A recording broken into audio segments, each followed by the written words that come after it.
लीजिए सुनिए आचार्य चतुर्सेन शास्त्री की लिखी कहानी। कहानी खत्म हो गई। मेरी यानी समीर गोस्वामी की आवाज में। एक असहाय विधवा के पतन की दर्दनाक कथा, जिसे नीचे धकेलने में समाज ने चेष्टा की, परंतु पाप और अपराध की गठरी उसी के सिर बंधी। चाय आने में देर हो रही थी और मेरा मिजाज गर्म होता जा रहा था। आप तो जानते ही हैं, मैं इंतजार का आदी नहीं, फिर चाय का इंतजार। मेजर वर्मा ने ये बात भांप ली। उन्होंने एक हिट दिया। बोले, चौधरी, उस औरत का फिर क्या हुआ? क्षण भर के लिए चाय पर से मेरा ध्यान हट गया। एक सहरन सी सारे शरीर में दौड़ गई, जैसे बिजली का तार छू गया हो। मैंने चौंक कर मेजर की ओर देखा, पर जवाब देते न बना। बात मुंह से न फूटी। एक अजीब सी बेचैनी में महसूस करने लगा। लेकिन मेजर वर्मा जैसे अपने प्रश्न का उत्तर लेने पर तुले हुए थे। वे एकटक मेरी ओर देख रहे थे। प्रश्न का मेरे ऊपर जो असर हुआ था, उसे मित्रमंडली ने भी भांप लिया। वे लोग अपनी गपशप में लगे थे, पर विंग कमांडर भारद्वाज ने हंसकर कहा, कौन औरत भाई? उसमें हमारा भी शेयर है। भारद्वाज की हंसी में न मैंने साथ दिया न मेजर वर्मा ने। वर्मा की उत्सुकता उनकी आंखों से प्रकट हो रही थी। मैं उनकी आंखों से आंख न मिला सका। आप ही मेरी आंखें नीचे को झुक गई।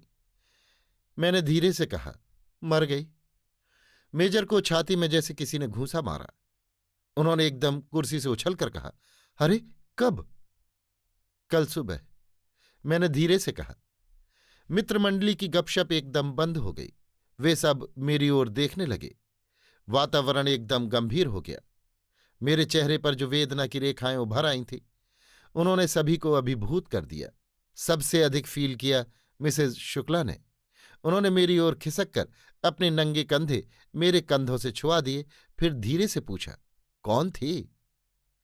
थी एक गहरी सांस लेकर मैंने कहा, क्या बीमार थी? बीमार कोई और था, लेकिन मर गई वो। मेरा जवाब असाधारण था और मैं एकाएक उत्तेजित और असंयत हो उठा था। मेजर भी जैसे मेरे जवाब से जड़ बन गए थे। इसी से इस औरत के संबंध में सभी की जिज्ञासा जाग गई। वेटर कब चाय रख गया, इसका ज्ञान भी हम में से किसी को नहीं हुआ।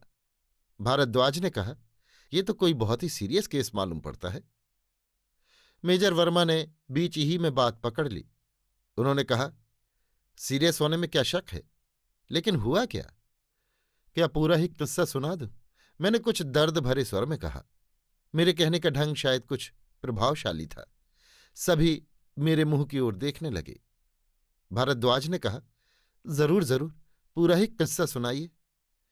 मिसेस शर्मा ने चाय का प्याला तैयार किया, मेरी ओर बढ़ाया, कहा, लीजिए, एक सिप लीजिए। मैंने 2 सिप लिए और प्याला एक ओर टेबल पर रख दिया। फिर मैंने कहा, आप लोग समझते होंगे, ज्यादातर ट्रेजेडी शहरों में होती है, क्योंकि वहां संघर्ष है, दिमाग है, कानून है, रुपया है, शान है। सब चुपचाप सुनते रहे। मैं आगे क्या कहना चाहता हूं, इसी पर सबका ध्यान केंद्रित था। मैंने कहा, लेकिन हमारे देहातों में भी कभी कभी ऐसी ट्रेजेडी हो जाती है जो मनुष्यता और सभ्यता को एक करारा चैलेंज देती है। वहां रुपया नहीं, दिमाग नहीं है, कानून नहीं है, शान नहीं है, केवल दिल है। कमांडर भारद्वाज उछल पड़े, जोर जोर से बोले, अरे यार, ये तो कोई दिल वाला मामला है, तब मैं जरूर सुनूंगा। उन्होंने सिगरेट का एक गहरा कश लिया। भारद्वाज का ये गुंडा जैसा टोन मुझे पसंद न आया। वास्तव में मेरा मूड कुछ दूसरा ही था। मैंने एक व्यंग वाण छोड़ा, कहा, क्यों नहीं, आप दिल फेंक जो ठहरे, पर यह कहानी दिल वालों की है। भारद्वाज उतर गए, पर झेंप की हंसी हंसते हुए बोले, सुनाओ यार, यहां दिलवाले भी बैठे हैं। और एक सिप चाय का लिया।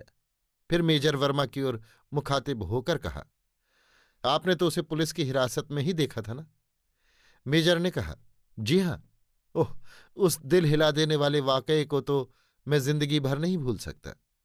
खासकर वो घटना जब पुलिस के अफसर ने तरबूज की मिसाल देकर वो झोला मेरे सामने उलट दिया था। तोबा तोबा। मिसेस शर्मा एकदम बौखला उठी, बोली, अजी पहेली न बुझाइए, किस्सा सुनाइए, हुआ क्या? मेजर की आंखें भय से फटी फटी हो रही थीं, जैसे अभी भी वे उस झोले से बाहर निकली हुई चीज को देख रहे थे। मैंने उन्हीं को लक्ष्य कर कहा, उस वक्त तक भी पूरा किस्सा मुझे मालूम न था। सारी बातें तो पीछे मुझे मालूम हुई, पर तब तक तो वो मर ही चुकी थी। अपने पर शर्मिंदा होने और अफसोस करने के अलावा हम कर ही कह सकते थे। बहुत देर तक मेरे मुंह से बात न फूटी। कितनी ही बातें कल्पना और सत्य की मेरे मानस नेत्रों में नाच उठी। सच पूछिए तो मैं अभी तक उस घटना से मर्माहत न था। अभी एक दिन पहले ही की तो वो घटना थी। घाव ताजा था। इस क्षण उसकी वे आंखें, आंखों की वो वेदना, निराशा और सारी ही मानव सभ्यता को धिक्कार का संदेश जो मृत्यु के समय उसके निस्पंद होठ दे रहे थे, मेरे नेत्रों में आ खड़े हुए। मेरा कंठ रुक गया। मिसेस शर्मा बहुत विचलित हो गईं। उन्होंने कहा, जाने दीजिए, यदि आपको वो किस्सा सुनाने में तकलीफ हो रही है तो मत कहिए, आप चाय लीजिए। उन्होंने एक ताज़ा प्याला तैयार करके मेरे आगे बढ़ाया। उनकी उंगलियां कांप रही थीं और उद्वेग तथा भावावेश से उनका हृदय आंदोलित हो रहा था, ये स्पष्ट दिख पड़ता था। प्याली की ओर मैंने आंख उठाकर भी न देखा और मैंने किस्सा कहना शुरू किया। वो हमारे ही गांव की लड़की थी। उसका बाप हमारी जमींदारी में सर्वराहकार था। बूढ़ा और भला आदमी था। हमारा ग्रामीण जीवन शहर के जीवन से सर्वथा भिन्न होता है। आप कदाचित उसकी कल्पना भी नहीं कर सकते। गांव में हम सब छोटे बड़े ऊंच नीच एक पारिवारिक भावना से रहते हैं। न जाने कब से संभवतः आदि युग की ये परिवार भावना हमारे गांवों में अब तक चली आ रही है। सुनते हैं, प्राचीन काल में जब नगर नहीं थे, सभ्यता नहीं थी, जीवन अपने ही में केंद्रित था और मनुष्य जीवन संघर्ष को सबसे बड़ा मानता था। आदर्शों की, समाज की, सभ्यता की, धर्म मर्यादा की तब तक उत्पत्ति भी न हुई थी। तभी से मनुष्य ने ग्राम संस्था स्थापित की। सामाजिक जीवन का वो प्रथम अध्याय था। उसी से मनुष्य ने सामूहिक हितों का सर्जन करके समाज संस्था की नींव डाली। ग्राम का अर्थ था समूह। कुछ लोग एकत्र होकर जहां बसते वो ग्राम कहलाता था। आवश्यक नहीं था कि ये ग्रामवास स्थायी हो, वो तो चल ग्राम था। ग्राम का अर्थ स्थान सूचक न था, समूह सूचक था। अतः उस काल के मनुष्यों के ये ग्राम जीवन यापन के संघर्ष से प्रताड़ित घूमा करते थे। यहां से वहां, वहां से यहां परिस्थितियों ने उनमें सामूहिक हितों की सृष्टि कर दी। सुख दुख, लाभ हानि सभी में उनके स्वार्थ एकत्र हो गए और एक ग्राम समूह एक परिवार की भांति रहने लगा। इस परिवार में जाति भेद को स्थान न था। सब वृद्ध पितृतुल्य थे, सब वृद्धाएं माता और सब युवक युवतियां परस्पर भाई बहन। उनका सबका एक ग्राम था, एक गोत्र था। गोत्र का अर्थ था चरागाह, जहां उनके पशु चरते थे। एक ग्राम का परिचय दूसरे ग्राम के मनुष्यों से इसी ग्राम गोत्र के द्वारा होता था। प्रत्येक ग्राम और गोत्र का एक कुलपति होता था। उसी के नाम से वो ग्राम गोत्र प्रसिद्ध होता था। शताब्दियां बीती, सहस्त्राब्दियां बीती, नगर बसे, सभ्यता का विकास हुआ, जीवन के आदर्श बदले, क्रम बदला, समाज बदला, बदलता चला गया। गांव में भी ये परिवर्तन पहुंचा। सहस्त्राब्दियों के प्रभाव से भला गांव अछूते कैसे रह सकते थे? अब गांव स्थान के अर्थ में था, समूह के अर्थ में नहीं। अब लोगों की बस्ती को गांव कहते थे। समाज में अनेक जातियां हो गई थीं। गंगो गांव में भी अनेक जातियां बसती थीं। हिंदू थे, मुसलमान थे। हिंदुओं में भी ब्राह्मण थे, क्षत्रिय थे, जाट थे, अहीर थे, लोहार थे, भंगी थे, चमार थे, धोबी थे, नाई थे। समाज की व्यवस्था के अनुसार वे अपना अपना काम करते थे। गांव में किसानों की ही बस्ती अधिक होती थी। जो लोग किसान और किसानों के उपजीवी नहीं होते, वे शहरों में, कस्बों में बसते हैं। जो लोग वहां बसते हैं, उनकी वहां संपत्ति भी है। जिमीदार हैं, किसान हैं, उनके खेत हैं, घर बार हैं, किसी के कम, किसी के अधिक। कोई रईस है, कोई अमीर। इस प्रकार समाज के संगठन का, व्यवस्था का, राजसत्ता का, कानून का, धर्म का, सभी का युगवर्ती प्रभाव गांवों पर पड़ा है। उनसे उनमें परिवर्तन भी आया है। पर एक प्राचीनतम बात अभी तक गांवों में चली आ रही है। वो है परिवार भावना। गांव की बूढ़ी भंगन को भी गांव के ब्राह्मण की पतोहू सास कहकर पांव पड़ती है। गांव की प्रत्येक लड़की गांव के प्रत्येक लड़के की बहन और प्रत्येक प्रौढ़ की लड़की है। गांव में सब छोटे बड़ों का संबंध चाचा ताऊ भाई भतीजा देवर भाभी काकी ताई आदि पारिवारिक संबंध है। यहां तक कि गांव की लड़की जिस दूसरे गांव में ब्याही जाती है, उस गांव का पानी भी न पीने वाले वृद्ध पुरुष अब भी गांवों में जीवित हैं। ये है हमारे गांव की परिवार परंपरा, शताब्दियों सहस्त्राब्दियों से चली आती हुई। हाँ, तो मैं उस लड़की की बात कह रहा था। वो हमारे गांव की लड़की थी और हमारी जमींदारी के सर्वराहदार की बेटी थी। हमारा घर जमींदार का घर था। गांव के सारे ही स्त्री पुरुष हमारी रैयत थे। वे हमारे घर आते जाते रहते थे, स्त्रियां भी पुरुष भी, काम से भी और बेकाम से भी। बाहर पिताजी का दीवान खाना और भीतर जनाने में माताजी का कमरा आने जाने वाले स्त्री पुरुषों से भरा ही रहता था। हवेली हमारी बहुत ही भारी थी। 57 के गदर में अंग्रेज सरकार ने हमारे दादा को 21 गांव इनाम में दिए थे और तभी हमारे दादा ने अपनी हवेली के लिए इतनी जगह घेर ली थी कि उसमें आधा गांव समा जाता था। सस्ते का जमाना था। राज बढ़ई उन दिनों 2-2.5 आना रोज मजदूरी लेते, मजदूर 1 आना। बड़े बड़े मेहराब, मोटी मोटी दीवारें, लंबे लंबे दालान भी आज भला बन सकते हैं। अब तो हम उनकी मरम्मत भी नहीं कर सकते। हवेली वीरान होती जा रही है। अब तो न हाथी न घोड़े न रथ न बहली, इनके सब थान वीरान पड़े हैं। अब तो सिर्फ ये मोटर है और हम हैं। मैं असल बात से दूर होकर बहकता जा रहा था। भीतर मेरे रक्त में एक गर्मी सी आ रही थी और जोश में ये सब बातें मैं कहे जा रहा था। एकाएक मुझे ध्यान आया, असल मुद्दे की बात तो पीछे ही रह गई। परंतु सब सन्नाटा बांधे सुन रहे थे। सब जैसे किसी अतीत उदार चित्त वातावरण में पहुंच चुके थे। मैंने जरा रुक कर कहना शुरू किया। उन दिनों मैं कॉलेज में लॉ का फाइनल दे रहा था। दशहरे की छुट्टियों में जब मैं घर आया तो पहली बार उसे देखा। देखा कहना ठीक न होगा, मुझे कहना चाहिए पहली बार मेरा ध्यान उसकी ओर गया। इससे पहले बहुत बार देख चुका था। रूखे बिखरे बाल, मैला मोटा ओढ़ना, पुराना घाघरा, नंगे धूल भरे पैर पर रंग गोरा। लेकिन गांव में ऐसी बहुत लड़कियां थीं। राहवाह में खेत में बहुधा मिल जाती थी।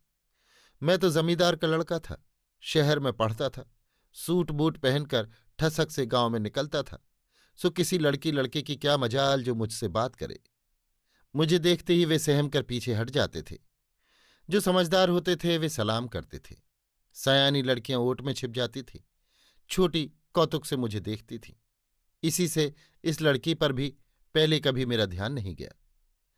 पर इस बार की बात जुदा थी। मैं घर में कोई 1.5 साल में आया था। पिछली गर्मी की छुट्टियों में यूनिवर्सिटी की टीम कश्मीर चली गई थी। मैं भी उसमें चला गया था, अतः छुट्टियों में घर नहीं आया था। घर में दशहरे की सफाई सजावट की धूमधाम थी। भाभियां घर सजाने में व्यस्त थीं और वो उनकी सहायता कर रही थी। अब उसके बाल बिखरे न थे, ठीक ठीक बालों की मांग निकली थी। कपड़े सलीके के शहरी ढंग के बारीक और बढ़िया थे। स्वस्थ तारुण्य उसकी एड़ियों में झांक रहा था। जीवन की ताजगी से वो लहलहा रही थी। जीवन में पहली ही बार किसी लड़की को मैंने ऐसी रुचि से देखा था। उसका चेहरा गुलाब के समान रंगीन और आंखें तारों के समान चमकीली थीं। वो हंसती नहीं थी, फूल बखेरती चलती थी। चलती न थी, धरती को डगमग करती थी। मैं क्या कहूं, मुझे एक ही क्षण में ऐसा प्रतीत हुआ कि जैसे 10-5 अंगीठियां मेरे अंग में धधक रही हैं और मैं तप कर लाल हो रहा हूं। आग की लपटें मेरी आंखों से निकलने लगी और मैं वहां से लड़खड़ाता हुआ ऊपर कमरे में आकर औंधे मुंह पलंग पर पड़ रहा। मैंने समझा मुझे बुखार चढ़ गया है। इतना कहकर मैं जरा चुप हुआ। बीते हुए दिन एक एक करके मेरे नेत्रों में आने लगे, लेकिन कमांडर भार्गव बेचैन हो रहे थे। उन्होंने इत्मीनान से कुर्सी पर आसन जमाते हुए कहा, कहे जाओ दोस्त, मामला ठंडा मत होने दो। उन्होंने नई सिगरेट सुलगाई। मैंने आगे कहना आरंभ किया। वो मुझे देखकर लजाई थी, मुस्कराई थी, भाभी की ओट में छिप गई थी। छिपकर उसने फिर मुझे देखा था। वो सब देखना, मुस्कुराना, छिपना, लजाना अब सिनेमा की तस्वीर की भांति अनेक बार 100 बार 1000 बार तेजी से मेरी आंखों में घूम रहे थे। मेरा सिर घूम रहा था, धरती आसमान भी सब शायद घूम रहे थे। बहुत देर तक मेरी यही हालत रही, पर फिर मुझे जरा सी नींद आ गई। जगने पर मेरा मन कुछ शांत था, मुझ में समझ आ गई थी। अभी हृदय मेरा कोरा था, तारुण्य मेरा निर्दोष था। इस प्रथम विकार पर मुझे लज्जा आई। मुझे लगा ये खराब बात है। गांव की सभी बहू बेटियां मेरी बहनें हैं। पिताजी ने कई बार ये कहा है, हम जमींदार हैं, इससे और भी हमारा गौरव बढ़ जाता है। मुझे ऐसा न सोचना चाहिए। ये मेरी प्रतिष्ठा मर्यादा के सर्वथा विपरीत है। मैं मन ही मन अपने को धिक्कारने लगा और एक बारगी ही उसे मन से निकाल फेंका। लेकिन कहाँ, पलंग से उठते ही मैं खिड़की में आ खड़ा हुआ और नीचे आंगन में चारों ओर देखने लगा, जैसे कुछ खो गया है। किसे भला, ये मैंने अपने मन से पूछा, और जब मन ने कहा उसी को, तो मैं अपने पर बहुत झुंझलाया। वैसे ही कमीज पहने मैं नीचे उतरा और सीधा बाग की तरफ चल दिया। देर तक बाग में और नहर की पटरी पर फिरता रहा। माली से बातें की। मुझे प्रसन्नता हुई कि वो तूफान खत्म हो गया। अब उसकी कभी याद न करूंगा। वाहियात बात पर रात को बहुत देर तक नींद न आई। उसका वो मुस्कुराना, लजाकर भाभी की ओट में छिपकर देखना, वाहियात वाहियात। ये सब खुराफात, गंदी बातें हैं। भला इनसे मुझे क्या सरोकार। लेकिन नींद नहीं आ रही थी। मैंने एक मोटी सी कानून की किताब उठा ली और एक कठिन कानूनी नुक्ते पर कुछ रूलिंग्स पढ़ने लगा। लेकिन वहां तो प्रत्येक अक्षर की ओर से वो झांक रही थी, मुस्कुरा रही थी। धुत। भारद्वाज जोर से हंस पड़े। मैंने कहा, ठीक है, आप हंस सकते हैं। मेरे दुश्चरित्र और दुराचार्य का ये प्रमाण जो आपको मिल गया। मैं चुप हो गया और मैंने आंखें बंद कर ली। लेकिन वही तरबूज, एक प्रकार से मैं चीख उठा। मेजर वर्मा ने कहा, रहने दीजिए, बाकी कहानी फिर कभी सुन ली जाएगी। अभी आपकी तबीयत दुरुस्त नहीं। लेकिन मैंने कहना आरंभ कर दिया। दूसरे दिन मैंने उसे नहीं देखा। ये नहीं कह सकता कि देखना नहीं चाहा, पर मैंने अपने मन को रोकने में कोई कोर कसर नहीं रखी। पर बेकार, उसकी छिपी हुई नजरें झांकती ही रहीं, उसके होठ मुस्कुराते ही रहे।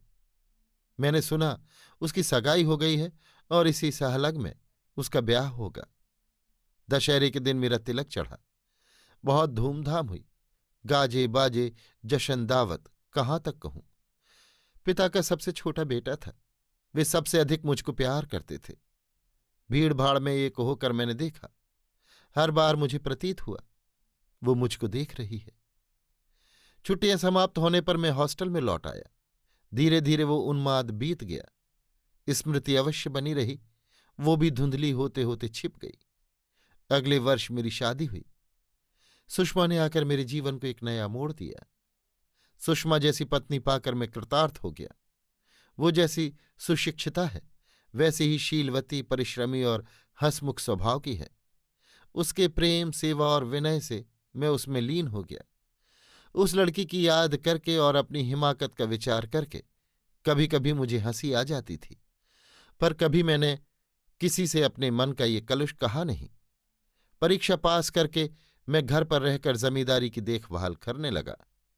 खेती और बागवानी का मुझे शौक था, उसमें मैंने मन लगाया। बड़े भाई डिप्टी कलेक्टर होकर बिहार चले गए थे। पिताजी का स्वर्गवास हो गया। मंझले भाई भी केंद्र के शिक्षा विभाग में अंडर सेक्रेटरी हो गए। घर पर केवल मैं अकेला रह गया। दिन बीतते चले गए। 3 बरस बीत गए और ईश्वर की कृपा से सुषमा की कोख भरी। मेरे आनंद का ठिकाना न रहा। एक दिन बूढ़े सर्वराहकार रोते हुए मेरे पास आए। चौधारे आंसू बहाते हुए उन्होंने कहा, बर्बाद हो गया छोटे सरकार, लुट गया। लड़की मेरी विधवा हो गई, उसकी तकदीर फूट गई। मेरी इकलौती बेटी थी सरकार, उसे बेटा बनाकर पाला था, उस पर यह गाज गिरी। बूढ़ा बहुत देर तक रोता रहा। यद्यपि वे सब बातें मैं भूल चुका था, पर स्मृति के चिन्ह तो बाकी ही थे। सुनकर मुझे दुख हुआ। बूढ़े को तसल्ली दी, और जब वो चला गया, एक बूंद आंसू मेरी आंखों से भी टपक पड़ा। वाहियात बात थी, लेकिन मन का कच्चा तो सदा से हूं। मेरा मन द्रवित हो गया। बूढ़े ने कहा था कि वो उसे यहां ले आया है। तब एक बार उसे देखने की भी लालसा हो गई, पर वो सब बात मन की थी, मन में रही। महीनों बीत गए। कभी कभी उसका ध्यान आता, दया आती, पर कुछ विशेष आकर्षण न था। सुषमा धीरे धीरे कमजोर और पीली पड़ती जा रही थी। मुझे उसकी चिंता थी। ज्यों ज्यों डिलीवरी का समय निकट आ रहा था, मेरी उद्विग्नता बढ़ती जाती थी। इन सब कारणों से मैं उस बेचारी विधवा को भूल ही गया। सुषमा के प्यार ने मुझे अभिभूत कर लिया था। सुषमा मेरे जीवन का आधार थी, और अब मैं इस प्रकार के विचारों को भी मन में रखना पाप समझता था। मुझे पाकर सुषमा भी खुश थी। वो देवता की भांति मेरी पूजा करती थी। मिसेस शर्मा एकदम द्रवित हो उठी। उन्होंने कहा, भाई बंद करो, आप सचमुच देवता हैं।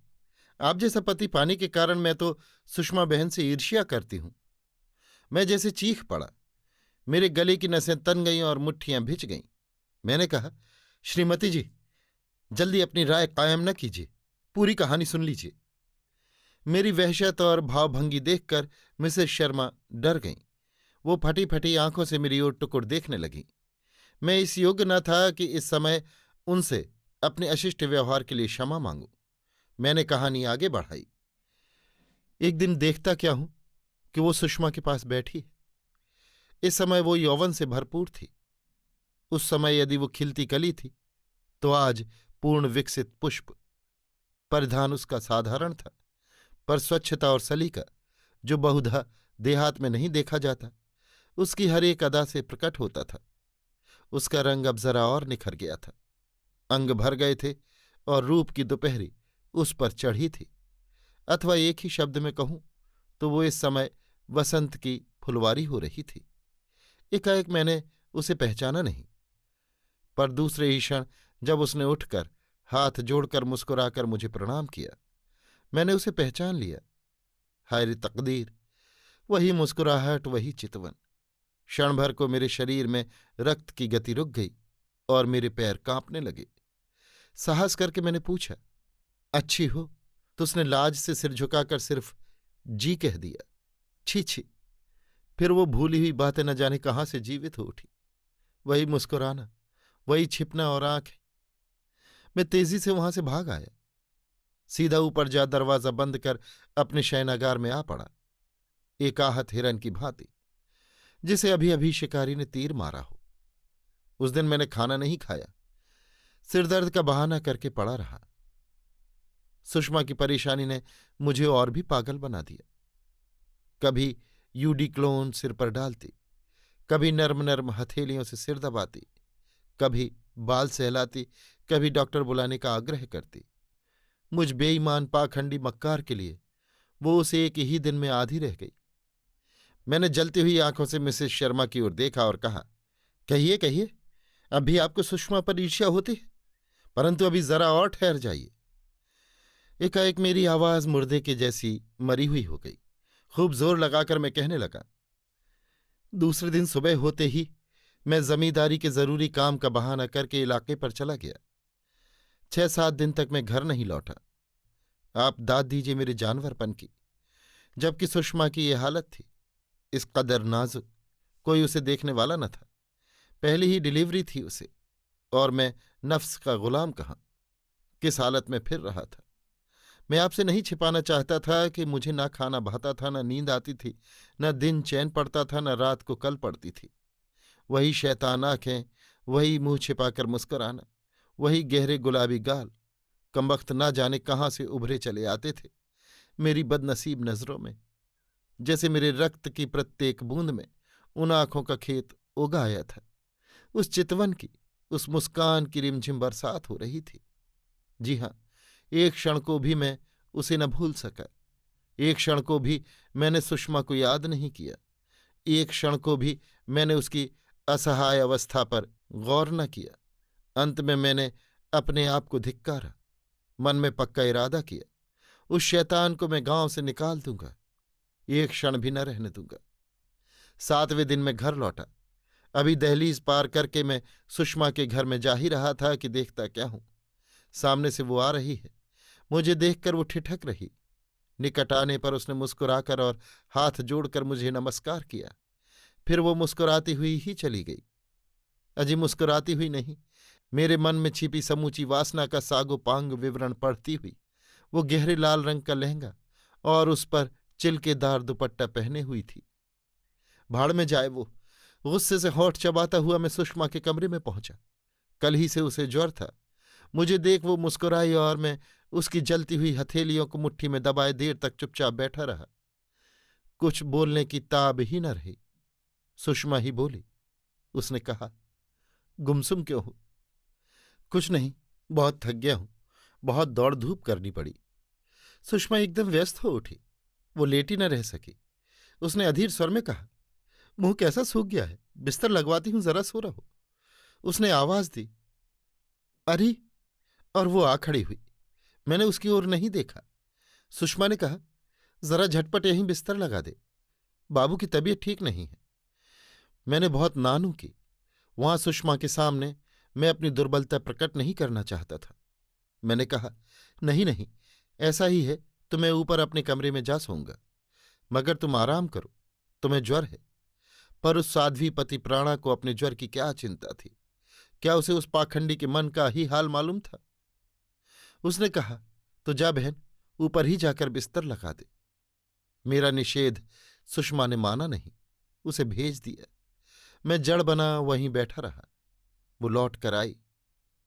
उसी तरह मुस्कुराकर उसने कहा, भैया जी का बिछौना बिछा है। भैया जी, ये शब्द जैसे बंदूक की गोली की भांति मेरे मस्तिष्क में घुस गया।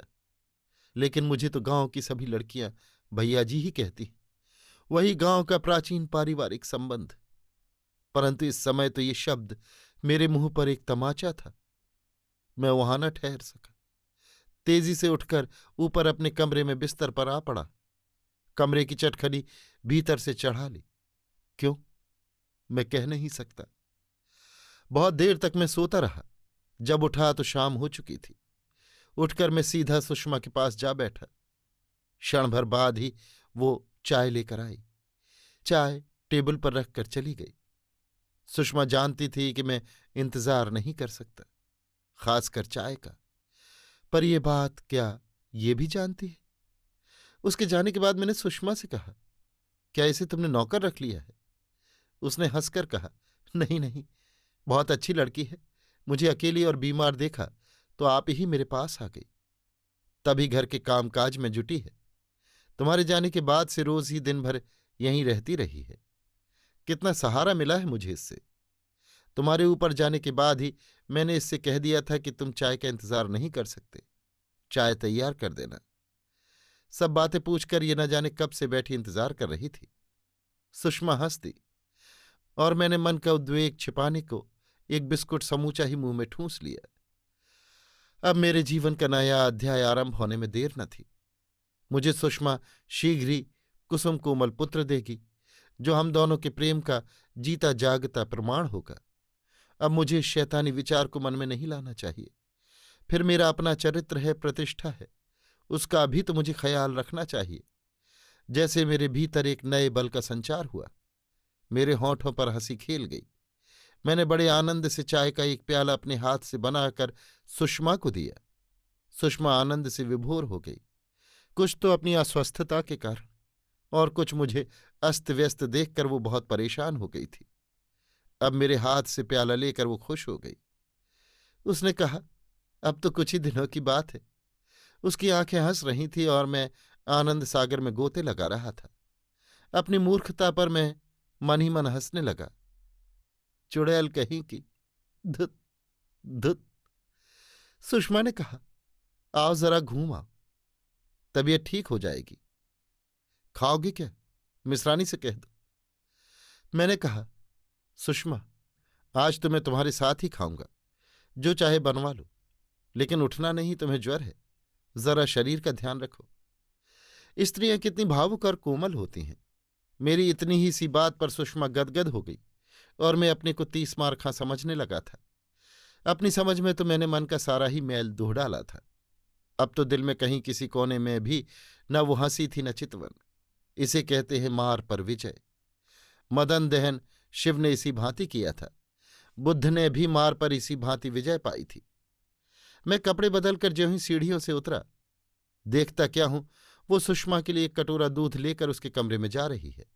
मैंने मन में कहा, इसकी ओर देखना ही न चाहिए। मैं आंखें नीचे किए 10 कदम बढ़ गया। वो भी उसी भांति आंखें नीचे किए आगे बढ़ गई। लेकिन न जाने क्यों मैंने ठिठक कर मुंह फेर कर उसकी ओर देखा। छी छी, वो भी मुंह फेर कर मेरी ओर देख रही थी। मुझे उचट कर देखते देख वो चल दी। गुस्से से मेरा शरीर कांपने लगा और मैं तीर की भांति वहां से बाहर निकल गया। कमांडर भारद्वाज जब्त न कर सके, ठठाकर हंस पड़े। बोले, ये गुस्सा किस पर था, उस पर या अपने पर? क्षण भर को सभी के चेहरों पर मुस्कान दौड़ गई, पर मिसेज शर्मा बहुत गंभीर थी। मेरे ऊपर घड़ों पानी गिर गया। मेरी वाणी रुक गई। बहुत देर तक कोई न बोला। मेजर वर्मा एकाएक बहुत उत्तेजित हो उठे। वे कुर्सी से उछलकर खड़े हो गए। हाथ की सिगरेट उन्होंने फेंक दी और तेज नजर से मेरी ओर ताकने लगे। मैं समझ गया मेजर वर्मा कहानी के दूसरे छोर तक पहुंच चुके हैं और अब उनके मस्तिष्क में वो तरबूज। मेरे होंठ नीले पड़ गए और आंखें पथरा गईं।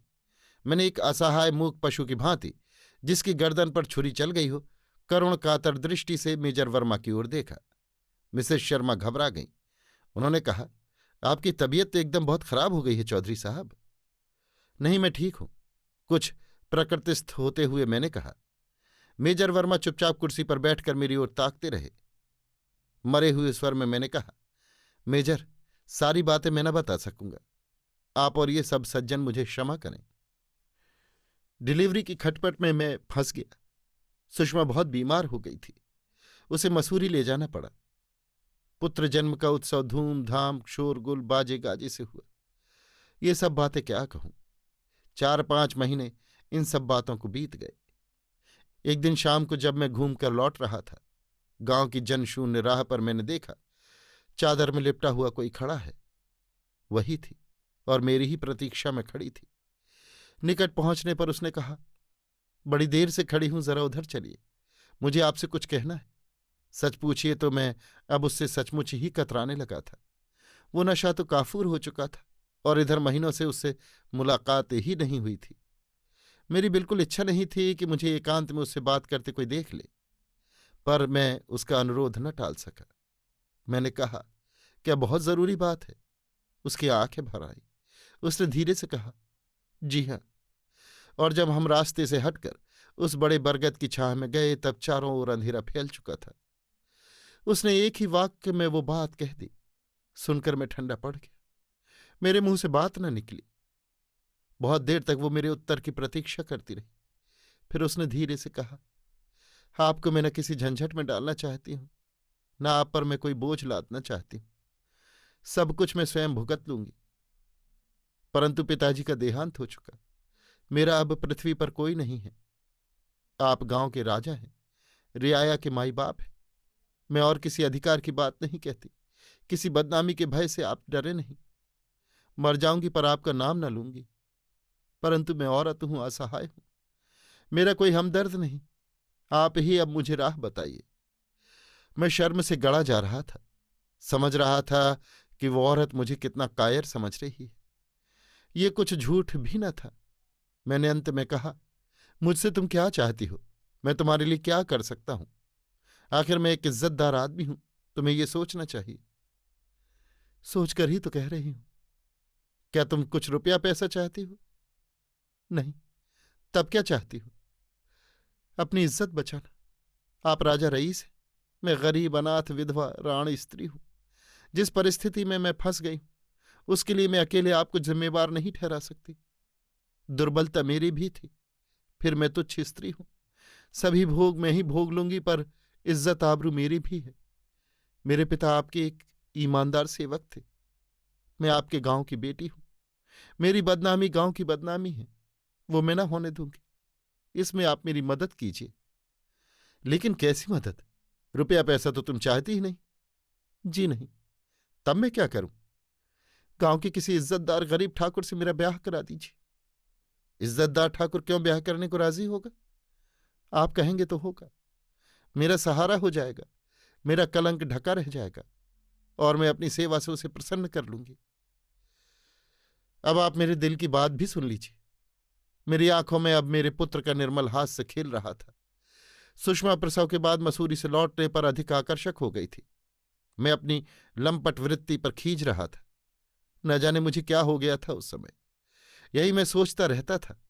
और अब वो आग तो सर्वथा बुझ चुकी थी, पर उससे जलकर जो फफोला पड़ गया था वो इतना भारी जंजाल हो उठेगा, ये मैंने कभी न सोचा था। और अब मुझे इस औरत में कोई दिलचस्पी भी न थी। इससे सब भांति पीछे छुड़ाने और भविष्य में अपने दाम्पत्य का पूरा आनंद लेने को मैं बेचैन था। कुछ रुपए पैसे की बात होती तो मैं उसे दे देता, पर उसका ब्याह रचाना, ये तो एक नया सिरदर्द था।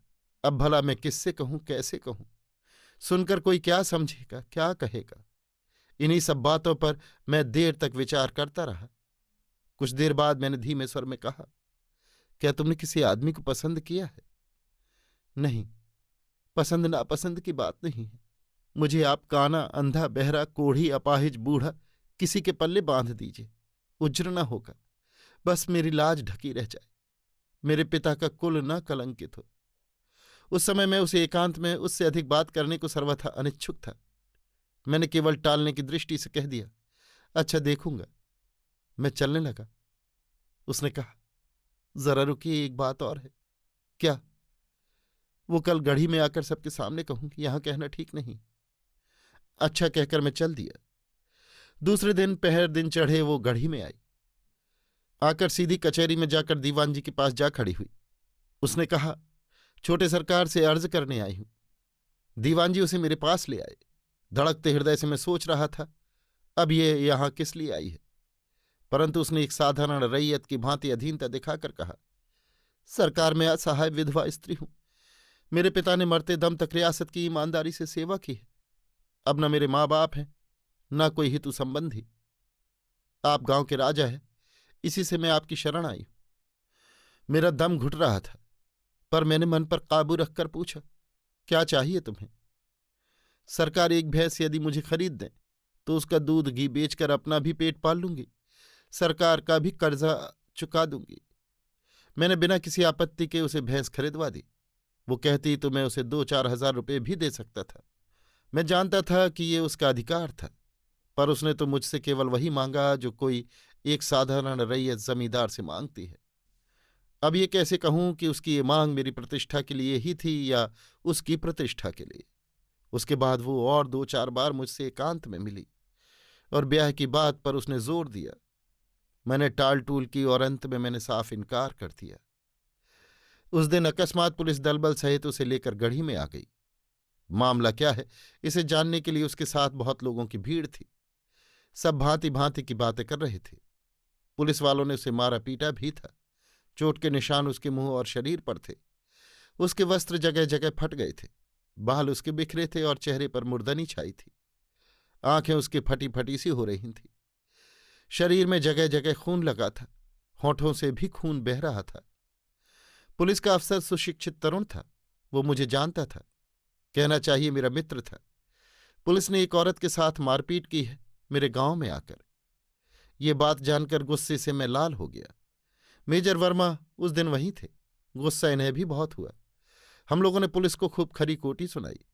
मैंने कहा, उसने क्या जुर्म किया है क्या नहीं, इसकी बात मैं नहीं कहता, पर आपको इसे मारने पीटने का कोई अधिकार न था।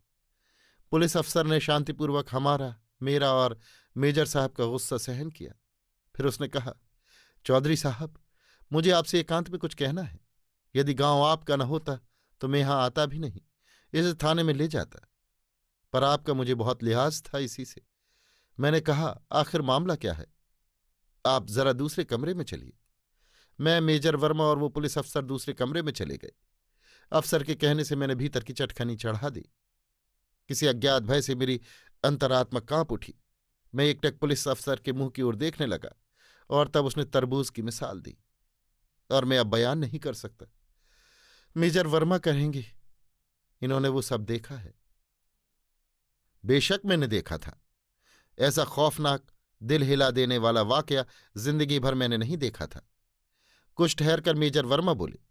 अफसर ने मेरी तरफ देखकर, क्योंकि मैं ही ज्यादा गर्म हो रहा था, व्यंग्यपूर्ण भाषा में कहा, जनाब, आप एक तरबूज लेकर उसे सिर से ऊपर उठाकर पटक दें तो कह सकते हैं कि उसका क्या परिणाम होगा।